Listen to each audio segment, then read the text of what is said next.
7月14号，中央外办主任王毅在雅加达出席东亚合作系列外长会期间，就南海问题阐明中方原则立场，驳斥了个别国家提及的所谓南海仲裁和航行自由。外界注意到，与美日等域外国家热衷炒作南海议题形成鲜明对比的是，东盟国家并未如西方舆论期待的那样对华示强，南海行为准则也顺利完成了2读。新加坡外长维文表示，这反映出各方在磋商进程上取得进展的政治意愿。1年1度的东亚合作系列外长会议于7月11号至14号在印度尼西亚首都雅加达举行。在中国和东盟国家的共同努力下，南海近年来成为和平繁荣之海，但域外一些势力不断企图搅浑水。就在本次系列会议前夕，借所谓南海仲裁案7周年的由头，美国拉拢菲律宾等少数国家发表声明，妄图再次在南海问题上兴风作浪。就此，中共中央政治局委员、中央外办主任王毅在雅加达出席会议期间，再次就南海问题阐明中方原则立场。他强调，所谓南海仲裁案明显是一场政治操弄，背离了联合国海洋法公约缔约原意，在事实认定和法律适用等方面都存在明显失当，受到国际法专家普遍质疑。中方从一开始就没有参与，也不可能接受。奉劝个别国家不要开历史倒车，不要再炒作早已过时的老戏码。王毅表示，南海是目前世界上航行最安全、最自由的海域之一，没有任何一艘商船抱怨在航行该海域时遇到干扰阻碍。个别国家没有必要再做无谓的担忧。中国和东盟不需要教师爷，我们完全有信心、有智慧、有能力，通过共同努力处理好南海问题。中国同南海沿岸国一道遵守包括联合国海洋法公约在内的国际法，但我们不接受以航行自由为名行航行霸权之实。中方一贯主张由直接当事国通过友好协商和平解决争议，这一原则也写入了南海各方行为宣言。我们克服疫情影响和外部干扰，以成功完成南海行为准则案文2读，以更好维护南海的和平稳定。域外国家的正当合法权益也将得到有效保障。像美国、日本这样的国家，他们并不希望南海问题风平浪静，所以他们可能会通过军事演习，通过这个海洋争端，通过煽动南海一些国家的民族主义，包括在海上的一些渔民的这个摩擦纠纷，来不断制造议题，来使得这个南海争端呢有所激化。外界注意到，除了本次东亚合作系列外长会前怂恿个别国家继续挑动南海紧张局势外，美国国务卿布林肯甚至在会议期间仍然企图挑唆东盟对抗中国。他呼吁东南亚国家联合起来反对所谓来自中国的胁迫行动。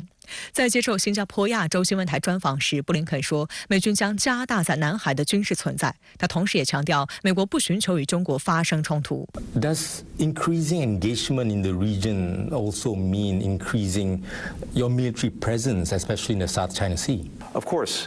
it's very important to us that we have a shared vision with ASEAN and for a free and open Indo-Pacific.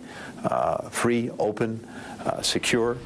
interconnected. And resilient. And part of that, of course, is making sure that there is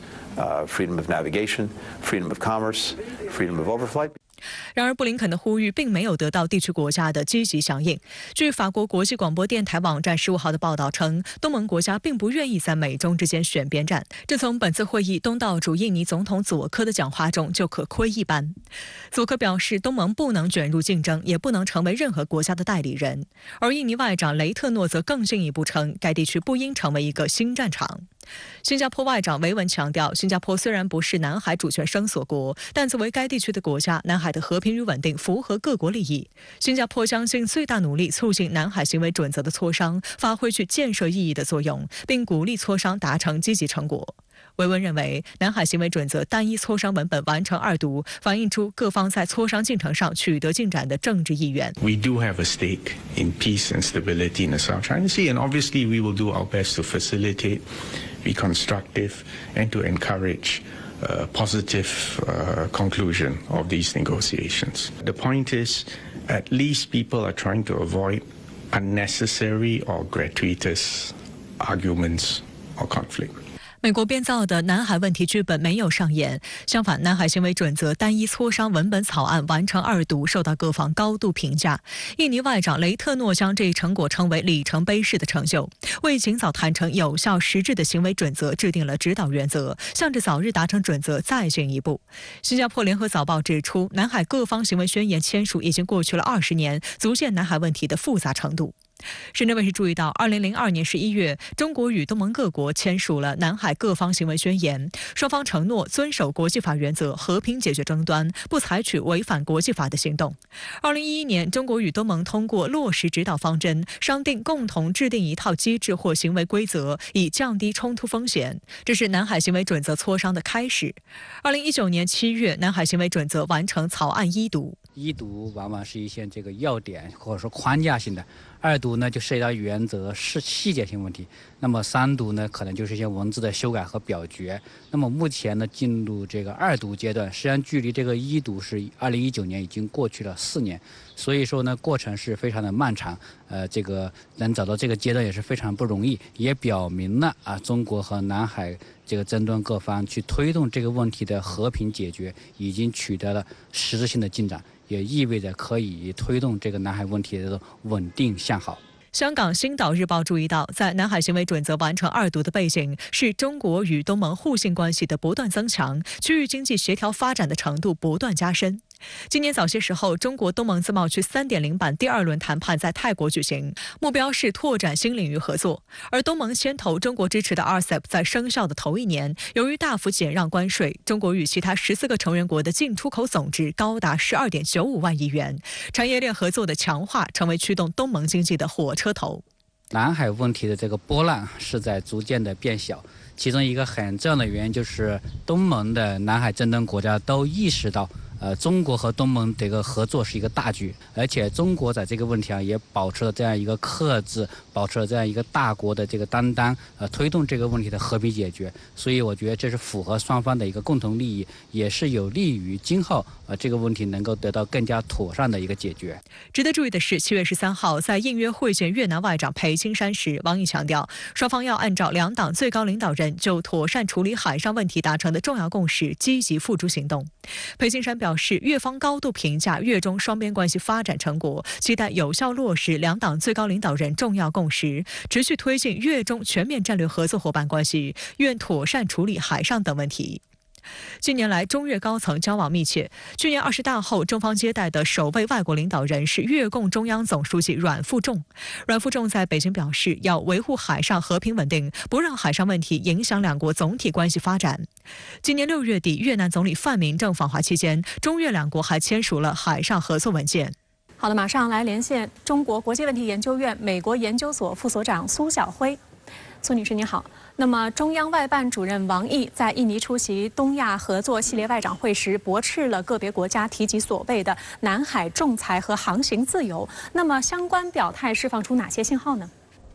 我们会看到，在每年的东亚合作系列外长会、东盟峰会期间，南海都是一个重要的议题。而中方所释放出的信息，既是对当前南海形势可能会出现的一些变数我们的判断，同样呢也指出问题所在。那么大家很清楚，王毅所指的应该是美国。美国在南海地区进行搅局，搅动南海的风浪，是大家有目共睹的，是我们非常担心的。那说到美国对于南海仲裁案念念不忘，要牢牢抓住这张废纸。首先呢，大家会看到，当时呢，在菲律宾阿基诺政府时期，菲律宾尽管挑起南海仲裁案，但背后的黑手是美国。美国一直在南海问题上在进行搅动。那么即使呢南海仲裁案后来不了了之，但是美国方面一直试图复活所谓南海仲裁案，在相关的方面在进行挑拨的过程当中，一方面是美国看到当前菲律宾政府、菲律宾的马克思政府与此前的杜特尔特政府在南海问题上立场出现了一些变化，试图呢回到阿基诺政府时期，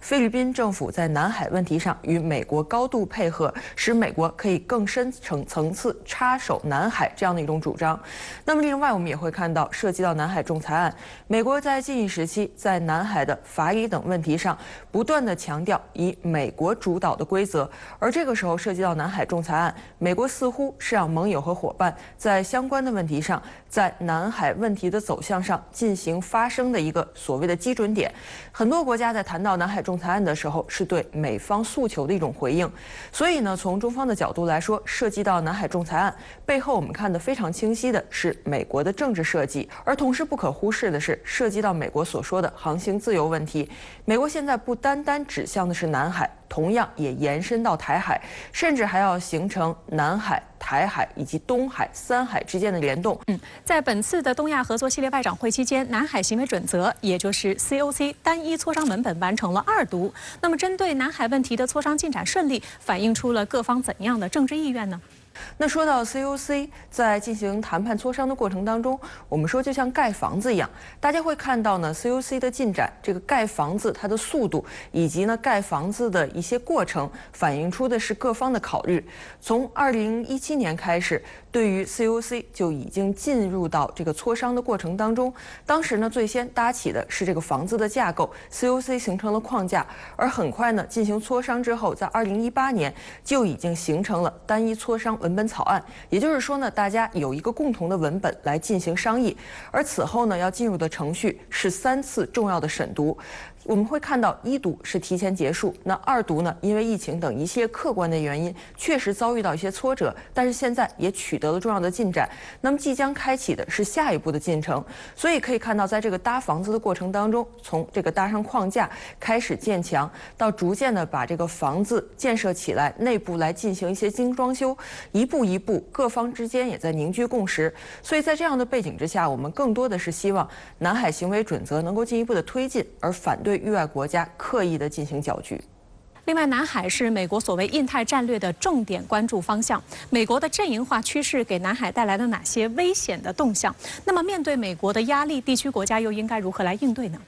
说到美国在南海地区的操作，包括美国对于东盟国家的影响，以及美国与更多盟友伙伴所谓的合作，美国的指向性首先是拉帮结派。在地区政治延续的过程当中，美国在搞的是集团政治对立，强调的是试图形成对地区大国的围堵。所以涉及到南海问题，我们会看到美国试图拉拢更多的域外国家来插手南海事务。比如说，此前美国打造的美英澳3方所谓的安全合作机制，针对的是建设澳大利亚的核潜艇的能力。那么对于核潜艇的建设，美国说得非常清楚，正是希望澳大利亚拥有更先进的潜艇，能够在南海地区长期执行任务，来为美国发挥作用，扮演美国地区马前卒的角色。而同时呢，美国也希望与更多的国家来进行所谓的南海联合巡航。此前呢，谈到联合巡航的时候，我们会看到很多的美国的盟友和伙伴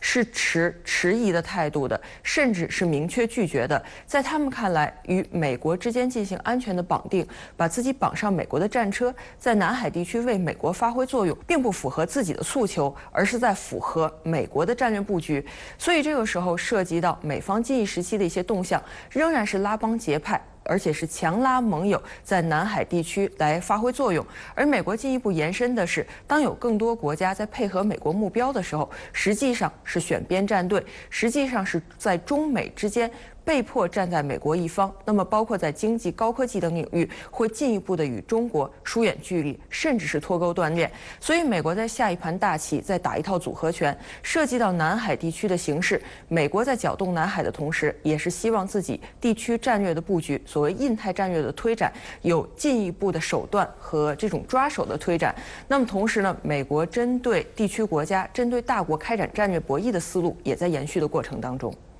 好的，非常感谢苏女士。